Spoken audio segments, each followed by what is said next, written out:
Ano guys, so ito kami ang magkakabit ng internet. Nilibre namin mo, hilahin namin sa kalsada. May truck! Ano? Truck! Ayan ang buhay namin, buhay livean.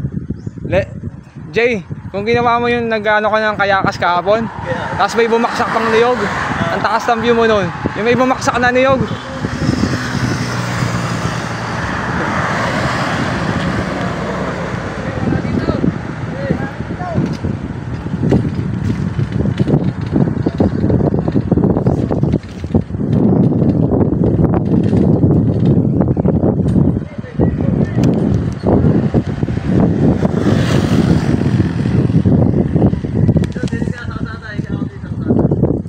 Sige.